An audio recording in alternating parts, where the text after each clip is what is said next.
जैसा कि आप स्क्रीन पर देख पा रहे हैं, 6 यूक्रेन के लोग और 1 अमेरिकी नागरिक गिरफ्तार किए गए हैं भारत के खिलाफ आतंकी गतिविधि अंजाम देने के लिए। जी हाँ, इन 7 लोगों को गिरफ्तार करके भारत ने फिलहाल जेल भेज दिया है। और इसमें एक जो अमेरिकी गिरफ्तार हुआ है ना, इसे तो अमेरिकी खुफिया एजेंसी CIA का सबसे बड़ा प्यादा कहा जाता है। ये मशहूर है पूरे अफ्रीका, मध्य एशिया और भारत तक आतंकवाद फैलाने के लिए। इसका गिरफ्तार होना न सिर्फ भारत के लिए बल्कि आधी दुनिया के लिए बहुत बड़ी राहत की खबर है। लेकिन इन्होंने किया क्या है और भारत के खिलाफ कौन सी आतंकी गतिविधि ये कर रहे थे? चलिए मैं आपको पूरी बात विस्तार से बताता हूं।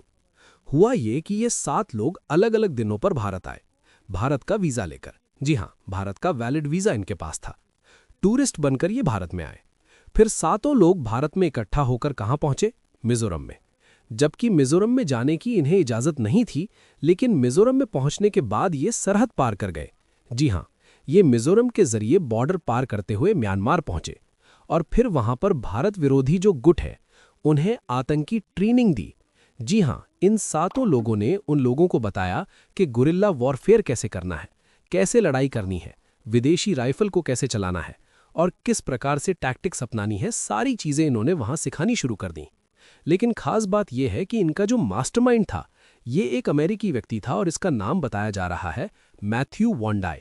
हालांकि भारत ने अभी कंफर्म नहीं किया है, लेकिन अगर सच में ये यही है तो आप सोच भी नहीं सकते कि भारत के हाथ कितना बड़ा जैकपॉट लगा है। स्क्रीन पर आप देखिए, ये इसका एक्स अकाउंट है।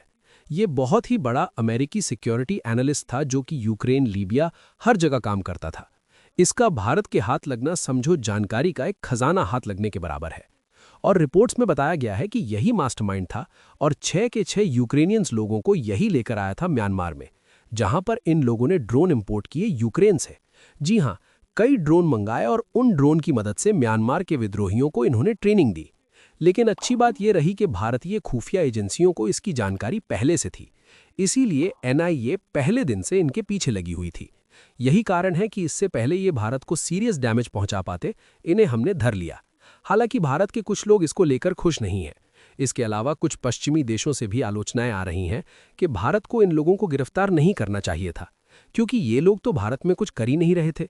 ये लोग तो म्यांमार जा रहे थे और वहां जाकर उन विद्रोही लड़ाकों को मदद दे रहे थे जो वहां की सैन्य तानाशाही सरकार के खिलाफ लड़ाई लड़ रहे हैं। लेकिन मैं उन लोगों को बस इतना कहना चाहूंगा कि जिन विद्रोही लड़ाकों को ये ट्रेनिंग दे रहे थे ना, आज भले ही वो वहां की सरकार के खिलाफ लड़ रहे हों, लेकिन उनका इतिहास रहा है भारत के नॉर्थ ईस्ट राज्यों में हिंसा फैलाने का।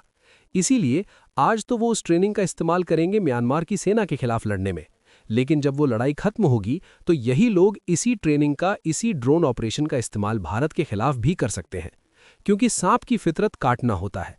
अगर आप सोचेंगे कि सांप को हम अपने घर में पाल लेते हैं, बस वो आपके पड़ोसी को काटेगा, तो ऐसा नहीं है। सांप की फितरत काटना है, वो आपको भी काट सकता है। पाकिस्तान इसका साइनिंग एग्जाम्पल है। पाकिस्तान ने आतंकी इसलिए पाले क्योंकि वो भारत को जाकर डसे या फिर अफगानिस्तान में कहर वर पाएं। लेकिन आज वही आतंकी तालिबान के रूप में उसके ऊपर कहर बरसा रहे हैं। वही आतंकी पाकिस्तान में दहशत फैला रहे हैं जिन्हें भारत के लिए पाला गया था। वहीं म्यांमार का तो केस ही अलग है। याद रखिए, संकट के समय में म्यांमार की सेना ने हमारा साथ दिया था। जिन्हें याद नहीं उन्हें याद दिला दूं कि सन 2017 से पहले बहुत सारे हमले होते थे नॉर्थ ईस्ट में। क्यों? क्योंकि चीन अरबों डॉलर देकर म्यांमार के जंगलों में पालता था उन विद्रोही गुटों को। ऐसे में म्यांमार की सेना ने उस संकट के समय हमारा साथ दिया था और हमारी मदद करने के लिए अपने ही देश में मौजूद विद्रोही गुटों का सफाया कर दिया था और भारत की मदद भी करी थी। यहां तक कि भारत ने जितने भी ऑपरेशन किए म्यांमार में घुसकर, उसमें म्यांमार ने खुली छूट दी भारत को कि आपको जो करना है कीजिए।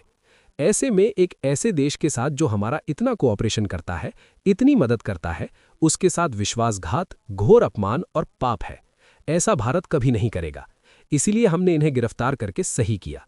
जेल भेजें, इन पर कड़ी से कड़ी कार्रवाई हो, लेकिन पहले इनसे से ज्यादा जानकारी निकलवाई जाए, क्योंकि इससे हमें पता लग सकता है कि अमेरिका, CIA की क्या प्लानिंग है, भारत के आस पड़ोस में बांग्लादेश से लेके म्यांमार में क्या रचा जा रहा है। इस सब की जानकारी हम निकलवाकर फिर इनके साथ जो करना चाहें कर सकते हैं। हालांकि इस पर आपका क्या मानना है, कमेंट करके बताइएगा और चैनल को सब्सक्राइब करना मत भूलिएगा।